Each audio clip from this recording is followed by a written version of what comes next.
What's up, guys? Welcome back to Let's Play Fall of Cybertron! So, we're moving on to the fourth mission, which I don't remember even what it's called at this moment.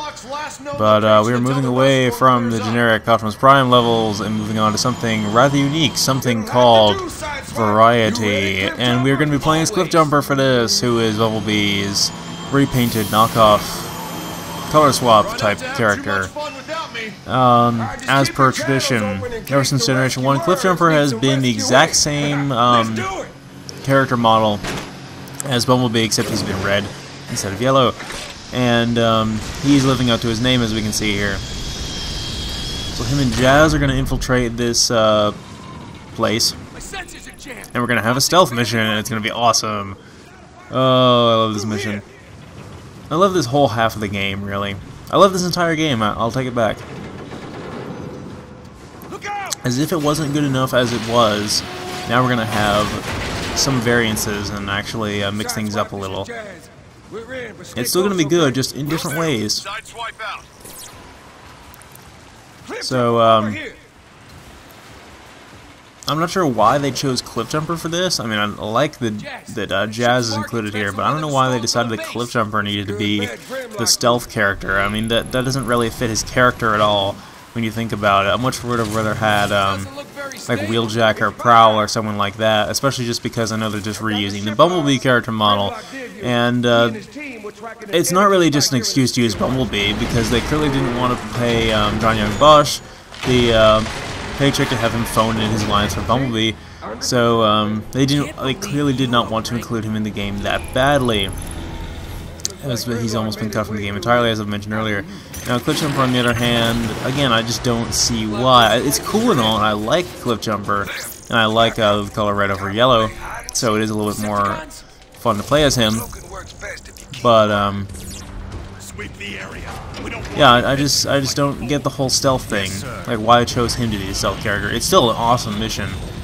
So, as you can see, we have a cloaking thing. It refills. It's like the cloaking in Crisis, or like in Halo 2, or like in any other game that uses cloaking like such.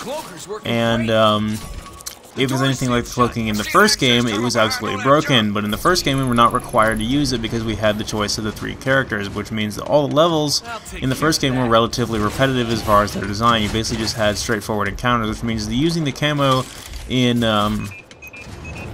those encounters in the first game really threw the game off and made it to where you could really exploit some encounters. I didn't discover that until after I made the LP, though, how broken the camo really was in that game, until I saw people using it in Escalation. Which, due to their help, is what allowed me to actually 1,000-point War for Cybertron, which I plan to do with Fall of Cybertron as well. In this game, the cloaking is still very good. You are still virtually invincible regardless of how fast you walk, which I think is one of the major drawbacks of cloaking in some games, is the fact that once if you start walking at a brisk pace, it'll ruin the effect of it, which is really why it was damn near useless in Halo Reach, and even to a degree in Halo 4 as well. In Halo 2, however, it would recharge really fast, and you could use it whenever you became completely 100% invisible as soon as you tapped the button. It was ridiculous. Much like it was in War for Cybertron. In Crisis, though, it's really good, and it recharges really fast, but the enemies are so smart that they can still see your shadow if you're not careful, so it almost becomes superfluous at times, but it's still really good. In this game, getting back to what I was talking about, over the Teletrain 1 there, I picked up a new heavy weapon.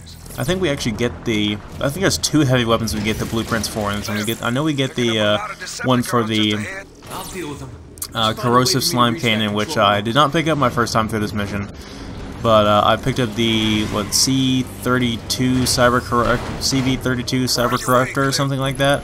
I will be demonstrating it soon enough to explain what the hell it actually does. It's very strange. But we're just gonna walk past these guys right here who are talking about Megatron apparently being killed off and Starscream becoming the new leader, as the game is leading us to believe. We're gonna cloak our way past them, and we're going to go as far as we possibly can safely. They're going to let our cloaking regenerate again. Now, you can attempt to go all guns blazing here, but it's not going to end well. You're not going to be able to defeat all these guys. And I think the game is specifically designed this level to where you cannot defeat these guys in this encounters, and it forces you to use stealth, but at least it's actually a decent stealth level. It's not like it was poorly designed or anything. It's just you can only really play it stealthily. So I actually I actually died the first take there because I got crushed by it because I was in such a hurry there. That is how you know you fail, ladies and gentlemen. Anyway, we can jump while cloaked. I think we can even shoot while cloaked, but that'll obviously give away our position. And I've been detected, so alarm is gonna go off, and everybody's gonna go all guns blazing. But I've already gotten past that encounter, so they shouldn't care. We're gonna have our cover blown. We're gonna have our cover blown due to a scripted event pretty soon here, anyway. So it really doesn't matter all that much. My primary weapon that I picked up earlier is the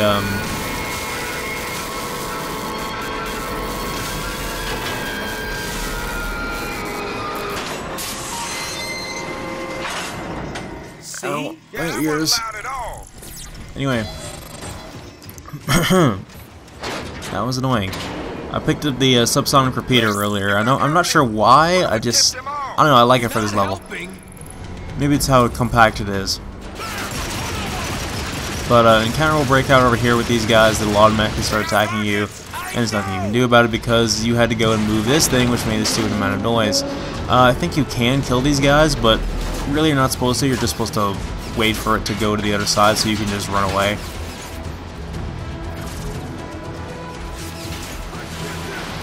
Anyway, I want to get a little bit off topic here because I want to say Happy Thanksgiving, everybody. I know it's a little bit late. I think I uploaded my last video on Thanksgiving, actually. I didn't say it then. But during Black Friday, of course, it was super busy at my work. And we had games on sale, and this game was 25 bucks. So had I known it was going to be 25 bucks, I would encourage anyone who doesn't have it to go pick it up, because that would have been the best time.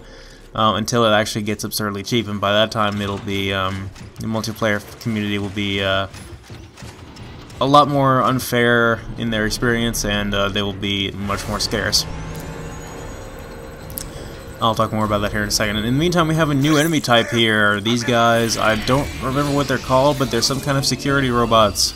And if they detect you with their lasers, which they can see your silhouette through your camo if the laser hits you. So the fact that you have your camo is almost irrelevant. The only reason why you want to camo around these guys, or cloak rather, the two terms are interchangeable. Is if there are other enemies mixed in an encounter, which will happen several times.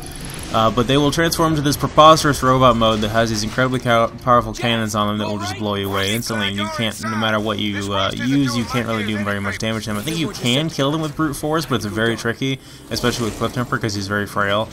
But there's, like I said, right here, there's a group of guys going to come in, and there's going to be two regular guys who cannot see you with the cloaking, but they can see you when you're not cloaked if they're not looking directly at you. But I'm just going to ignore those guys and go through the door instead of assassinating them. I did not point that out earlier. You can assassinate guys in this level. There's a button prompt when you go behind somebody and you can assassinate them, much like in the takedowns in Deus Ex 3, actually. Oh yeah, that's another cloaking I forgot to mention, the cloaking in Deus Ex 3. I think I've already made my point about how awesome that was. If not, refer to the LP. Guess what we found? We found some secret treasure. Obscure reference? Yes, of course.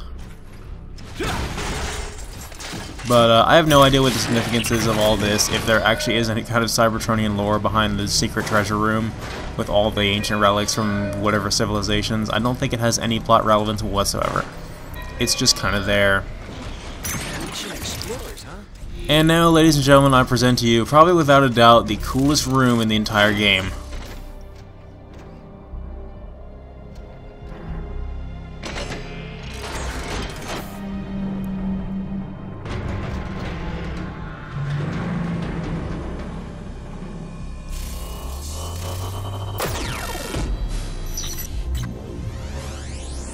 Primus, would you look at that?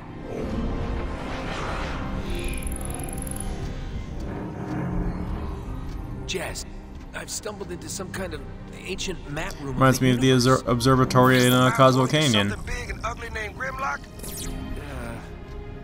No. Except more high tech. Holy crap, is this cool. Jazz, you should see this place. It's beautiful. Hey, we know that planet. It's millions of years old, though. Actually, I will phrase that it has millions of years of evolution yet to go. Jazz? Huh. Signal cut out again.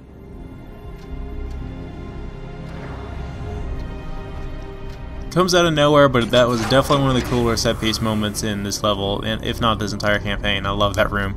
And it's a really cool, well-done effect, too, because if you look at the sort of transparency of the actual effect, it feels really genuine. Like, it actually does feel like it's being projected, like it's not really there. It's sort of a very genuine effect. I think there's another effect like that I'm thinking of later. I don't know. I'm confusing myself, even. Anyway, while there was a bunch of new games for 25 bucks, I think I picked up some new games. None that I really plan on LPing right now. I got I got Saints Row 2. I got Dishonored, which I'm very excited to be playing. I may decide to LP that game if I get into it as I did with Deus Ex 3, because I'm imagining that game is going to be the new Deus Ex 3 for this year, as far as like that RPG FPS hybrid that just gets me completely addicted. And then I got the Ratchet & Clank HD collection, and for my newly acquired PS3. And as you guys know, I'm a big fan of Ratchet & Clank, and I have not LP'd the entire series yet, so I'm thinking what I'm probably going to do for my next LP, while I'm still test playing some of the games that I'm not as familiar with, is to do a quick little recording setup test for the PS3, and replay Ratchet & Clank Going Commando, or just do the first game. I'm still debating whether or not I should do the first game at all, because I'm thinking it'll make for a pretty boring LP, to be honest with you, because of the fact that there's no weapon customization, and there's no like strategy or anything. And there's a lot of moments in that game where I'm going to get frustrated just because of the way it's designed, like the hoverboard races and the fact that you can't strafe and stuff like that. There's just... Oh, I died. But for some reason the game gave me a checkpoint at the door, and the enemies are spawned away from me, so they'd have no idea I'm here. Game design, where did your consistency go? Anyway, that actually worked out surprisingly in my favor. Anyway, getting back to what I was saying, so I'm debating either doing the first game or redoing the second game in HD, which will look a million times better than my original LP, because it'll have actually good quality recording, and it'll be the HD version of the game as well as the HD version of the videos. And I'll do it in challenge mode, so I can actually get to show off challenge mode. And so that's what I'm thinking about doing right now. I want to LP Resistance eventually, because the Resistance does seem like the kind of game I'd like to LP, because it is a sort of an old school style FPS. But I would be getting way ahead of myself by deciding I wanted to LP that right now, because I've only played it. I haven't even finished it, so I'd rather do a game I know and well. And I know the second and third Ratchet & Clank games absurdly well, as you guys know.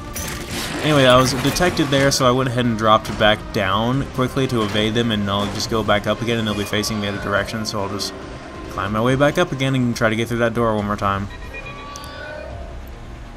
When we're in our car mode here, we can sort of hide in these little ducts here, sort of like in a Metal Gear Solid style way, which is actually kind of a really nice touch, to be honest. Eventually, I do want to show off my new heavy weapon. Dang it! Looks like I gimped that up again. Oh well, I'll just go around one more time. You saw what I was trying to do there. I was trying to jump while cloaked so I could get across there without them seeing me. But if this game had a double jump like the first game did...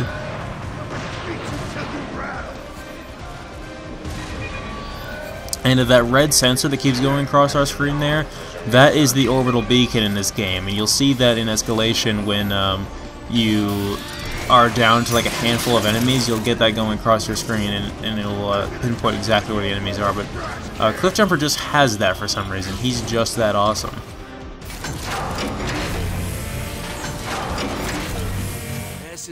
But he's not voiced in by The Rock in this game. like he was in Transformers Prime. Anyway, the V-32 Cyber Corruptor thing, I need to demonstrate that. I haven't picked up any ammo for it because I haven't fired it. Basically, to explain what it does, it basically... It's really weird. I don't like to use it, but I would like to demonstrate it a couple times. It has its uses, but it's basically the obscure... Oh look, an audio diary.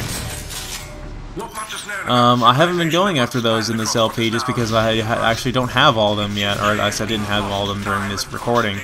So there's one of them I picked up on screen for you guys. Sorry I can't be consistent enough to find all of them on screen, but I just didn't want to make a new account over again to find them all at once and to find all the blueprints at once. But that was something I was considering doing for this LP. If you guys really want me to do that, let me know so I can change my mind about it now while this LP is still in the early stages. So I can technically... It's still not technically too late, I suppose. Jazz, I want to get out of there. Jazz, do you read me? Jazz, you're such a show-off. Crap, he fell right into a Decepticon control. Yeah, basically what the V-32 Cyber Corruptor thing does is it allows you to basically brainwash an enemy and bring it over to your side so it's fighting the enemies, which a lot of games do. In fact, it's like the Enraged, Plasmid, and Bioshock, to give you guys a good analogy to another LP that I've done. But, go ahead and assassinate this guy right here with our awesome sword arm. But, it is actually pretty effective. It does distract a lot of other enemies to the one enemy you've manipulated. It doesn't last terribly long, and he'll usually die before he comes out of it. But, so it is a very effective distraction in a large encounter, but overall I really just don't recommend it. It has its uses, and it won't really be an ammo... I am totally lost right here. Where am I going? Oh, there we go. That always gets me tripped up for some reason. But, it won't be a complete, ammo guzzler just because it, the fact that when we switch to another heavy weapon, that Teletrain 1 will automatically have our heavy weapon ammo refill due to one of the perks we've bought